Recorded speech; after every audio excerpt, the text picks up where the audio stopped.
right, good morning, everyone. Welcome, extra mobile phone. Oh, you need to hold it? No. All right, someone can share audio.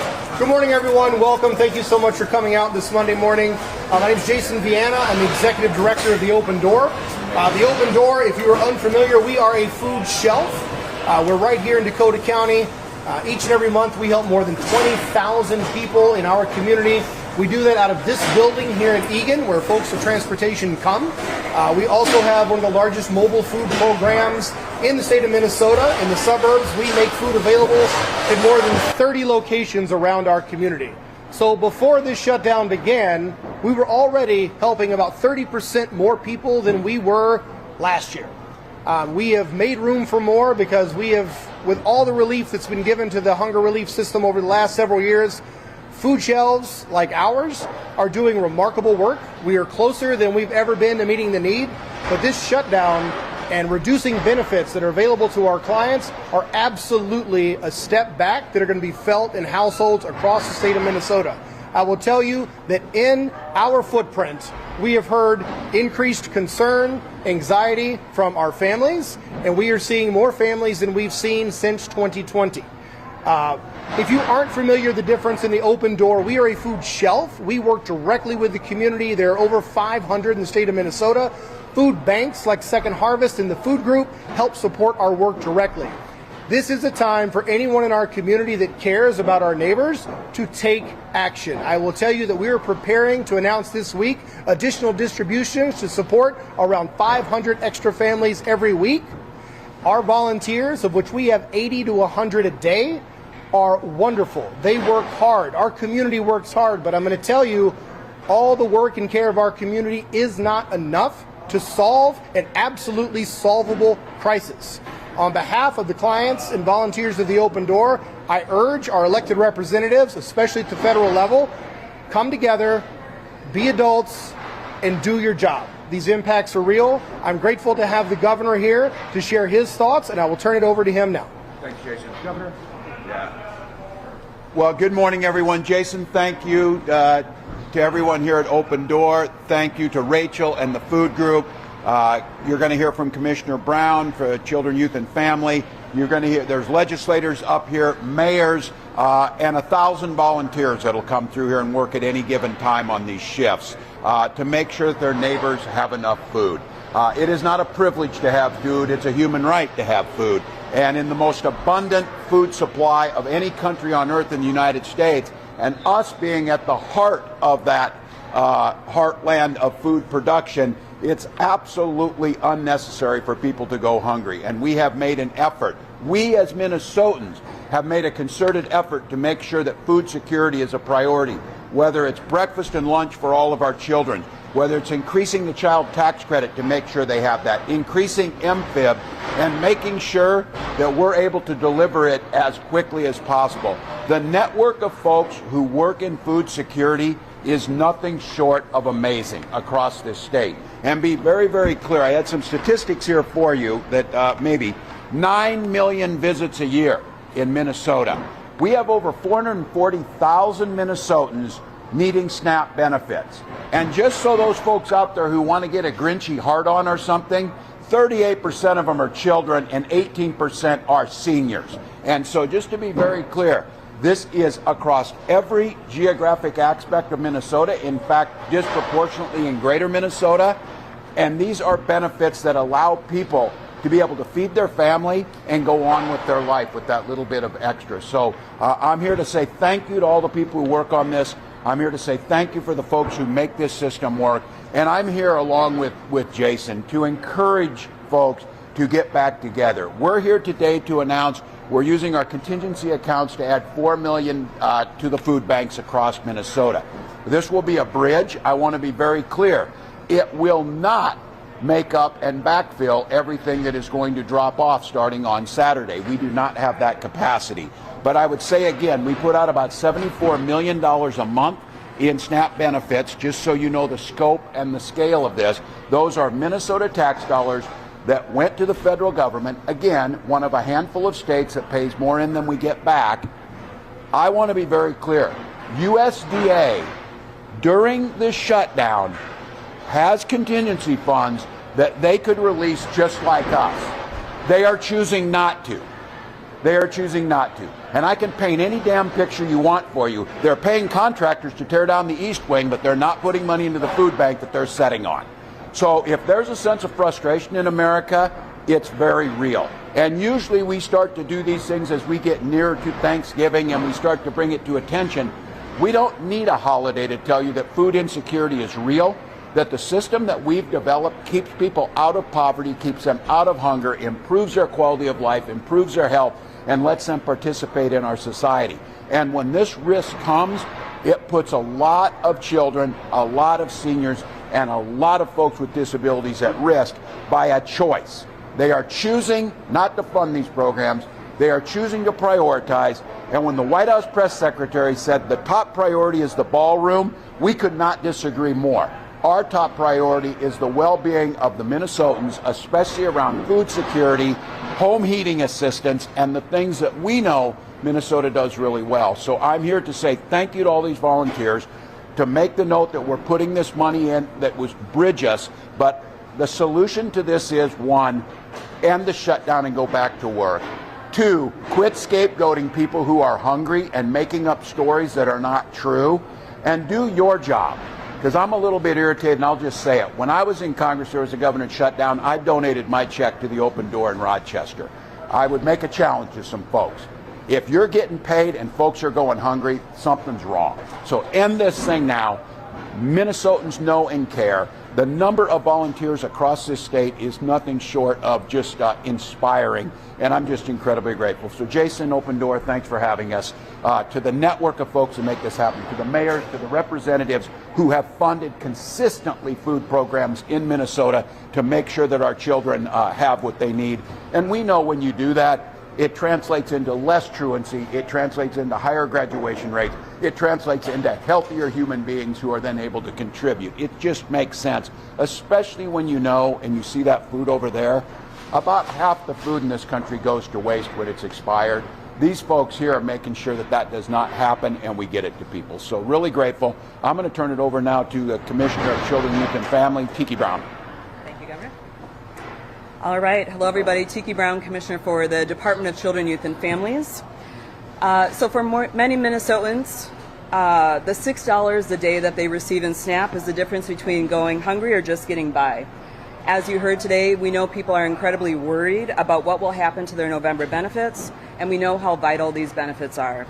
We are thankful that Minnesota has invested in our statewide food emergency network, and this infrastructure is what we will lean on to get these $4 million of benefits out to food shelves across the nation.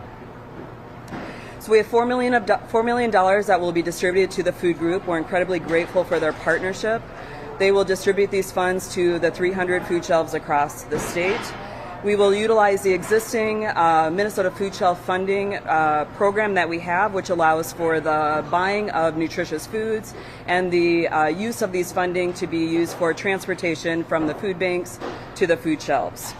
We will also make sure that we are targeting to SNAP recipients and also attending to the many folks that people are seeing come to the food shelf. So there'll be a $5,000 base for every food shelf and tribal nation across the state, with additional funding that will be added for looking at our SNAP benefits, and then also just looking at the numbers of folks that people are seeing. So the federal shutdown and the Minnesota, we're calling it the Federal Shutdown Emergency Food Support Grant. We'll distribute this as quickly as possible. Our goal is to make sure that these benefits are in people's hands at the food shelf by the 4th, which is when Minnesota's food SNAP and MFID benefits would traditionally go out. So this is our goal, to get the food out as quickly as possible so that it is in the hands of those for the short-term gap for the vital need that is necessary in Minnesota. With that, I'll turn it back to the Governor. Thank you very much. No, thanks. And grateful, and I would say that both the nonprofits and to our partners across the state, both religious, non-religious, anybody out there trying to make sure that folks have enough to eat, a huge thank you. We're in this together. Be glad to take some questions. Governor, how far does $4 million Yeah, I might have Jason. Commissioner Yeah.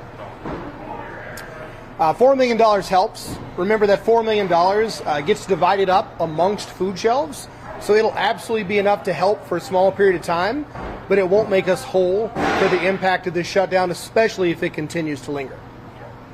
Governor, how much more could the state get, if the shutdown continues? Yeah, Tiki, you want to take that one? What was the question? How much more could the State. state give the governor? How much more could they give? That's Tiki. that's more of a Tiki question. Yeah. Sorry. So what we've done is we've looked at existing funding that we have and been able to redirect it. So we've taken some resources that we have available, which is $4 million. It's not enough to make up the gap of $73 million of federal funds that the state receives every day. But we continue to work with our partners. We know that folks are hosting food drives or hosting different counties have reached out to say, how can we readjust some of our existing funding? Again, this is a small stopgap for what we know is a really big gap that we have in the state. We did receive information from USDA on Friday and Saturday indicating that any funding that we would put into replacing SNAP benefits would not be reimbursed. So that does really change the calculation for Minnesota, and it does really emphasize the importance of utilizing our food shelves and our food bank system. That's a really important point. I'm going to bring that up. Not reimbursing us for doing this. It's our money. It's our money they're holding on to in D.C. It's our money that's at USDA. It's our money that people went through the legislature and appropriated it, and it's being held. And now when we're filling this in, they're not going to reimburse us for you. So just to be very clear, this has gone well beyond financial. This is not fiscal. This is a conscious choice to be cruel, and it simply makes no sense. And I think the question is getting at this. Are there other places where we can redirect money and try and get it there? I've asked our team, asked Commissioner Brown to do all she can, but again, this money's not fungible. It's in accounts for a reason. We're managing it the best we can, but it will not be enough. I will say that. It will not be enough. Where exactly is the money coming from? So the two funding sources that we're using are the Family First Prevention Services Act, and then I'm going to look it up to make sure I'm saying it very closely and carefully, Human Services, the DHS Human Services Fund. So the Human Services Fund was intended to be used for emergency services. It comes from the Department of Human Services. The Department of Children, Youth, and Families has the ability to utilize those funds, so we'll be using that. That's the majority of the funds. And then the rest is from the Family First Prevention Services Act, which is funding that is generally used for the health and safety of children and families. And again, food is such a basic need, and we know that when families have food and their basic needs are met, we have less movement into the child welfare system. So this is in addition to the $5 billion that was set out in the Health and Human Services food share. Yes. How much is left in those two funds after this? So the DHS fund will be completely empty after we move it over, and then the Family First Prevention Services Act does have some additional funding. We receive about $4 million per year from the legislature to pay for a variety of items in that space. Many of that we have focused on an RFP and some work that we're doing with our county and tribal partners. Governors, offsetting the shutdown, the kind of thing that you look into happening with the rainy day fund for, or is that untouched? Yeah, it is untouched. It's a little harder, and those obviously for fiscal responsibility purposes, the legislature has dedicated those. I think the one thing is that this idea of where the legislature appropriates, the money is put in, we need to follow that accordingly. This legislature has been really great about making sure there is some fungibility, some flexibility, but probably not the rainy day fund without going back to the legislature, which at some point, how long this continues, it's day 27. Doesn't appear like there's any sense of urgency out of the folks in D.C.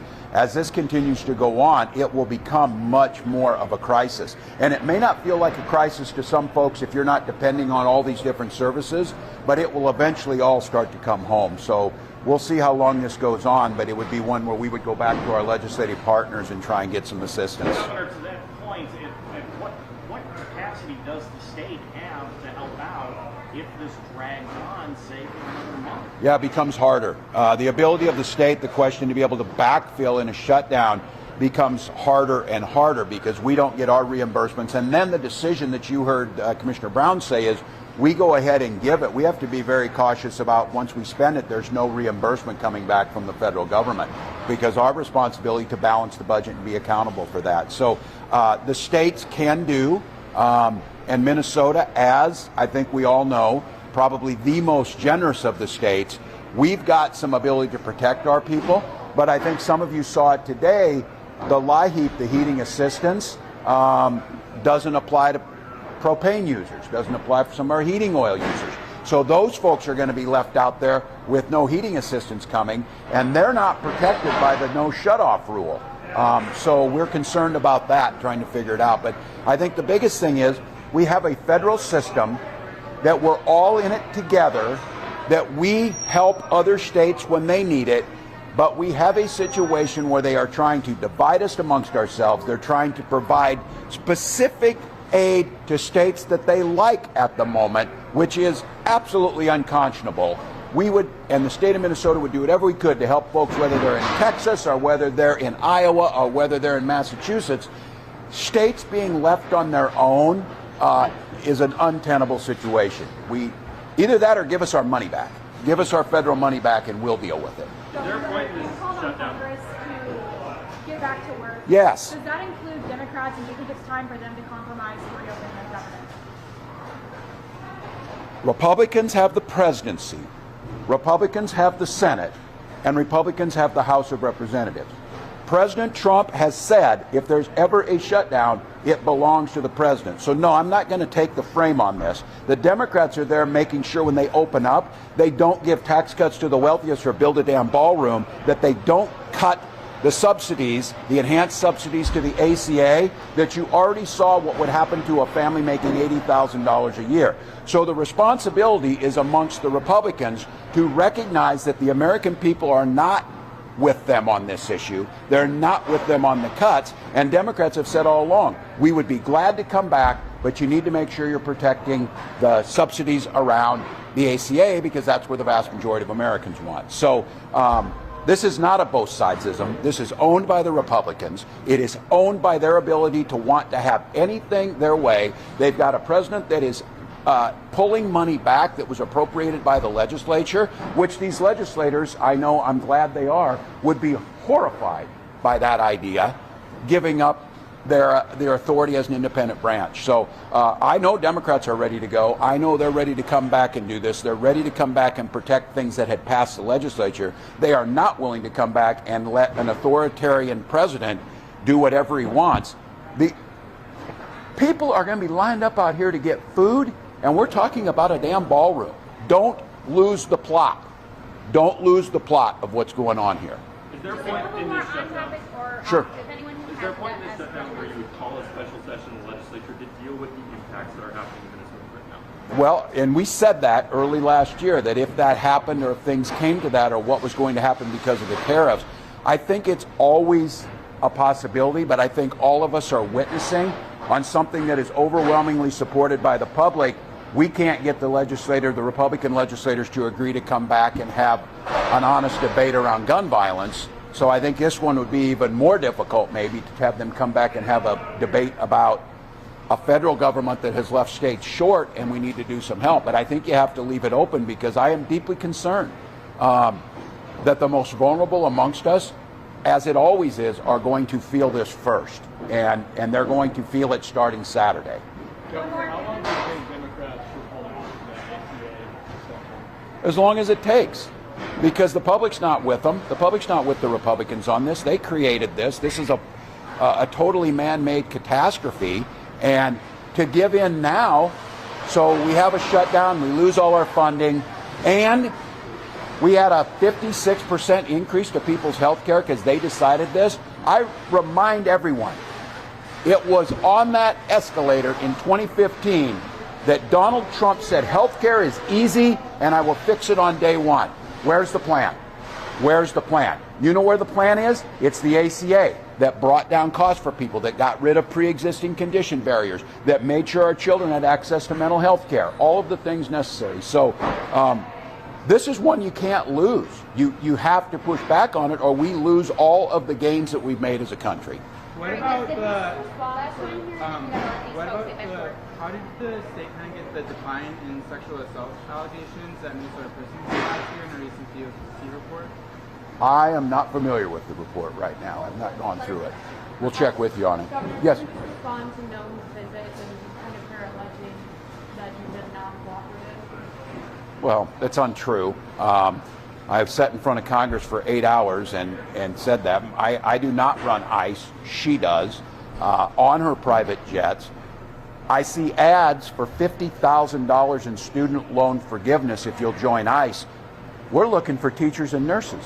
We're looking for folks that would help, like to run a food bank and things. So everything coming out of DHS right now is about theatrics. It's about a media hit or whatever. My guess is she's probably here on personal business and used it as a way to pay for it by having a press conference that had absolutely nothing factual and nothing new. So we'll continue to follow the federal laws. We always have. We will continue to do what's required of the state. And we would ask our federal partners, quit terrorizing people and do your job. No one's saying that you shouldn't go after criminals, but why are you standing in line arresting moms trying to pick up their kids from school as they're waiting for their immigration hearings to go through the proper channels? So just a distraction, more of the same. Again, somebody got intrepid journalists here. Really? Why would you come? Why did you go? How much did it cost to come here and do that little press conference? And where were you staying when you were here? There's a little work to be done. We'll wrap it there. Thanks, everyone. Thanks, everybody. Sure. Given the extensive fraud that Minnesota is dealing with, I'm wondering if the state is taking any additional steps to ensure that this money is not We absolutely are. And I said, I think of the numerous hundreds and hundreds and hundreds of programs that we run in the state of Minnesota. I remind folks, Minnesota's AAA bond rated and was acknowledged for having fiscal responsibility. We do know that we've got criminals. We do know that we have crime, and these programs have the safeguards into it. It's why you didn't see it around unemployment insurance, around the SNAP program and things like that, that this issue appears, and I think we're on a pretty good track to this, is a pretty narrow set of programs that were set up, especially post-COVID, to try and help people. And of course they're set up to be as easy as possible for people to navigate, but that also meant it was easy as possible for some folks to be able to take advantage of it. So these folks are solid. I think the things we're putting in place, we'll make some more announcements this week around making sure that, again, that fraud undermines people's faith in systems just like this, and our food banks and our SNAP programs are incredibly secure. Working with federal partners, working with counties, we need to make sure that's the case. So it's a great question. It's one we feel very strongly about, and I think what you'll see is this will get out. So, All right, thanks, everyone. so thank you all. We're gonna wrap it there. Thank you. Thanks, everybody. Great. Thank you. Thank you.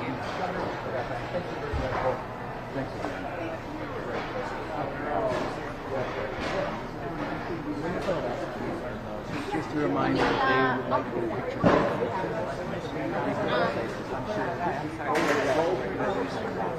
You could stay.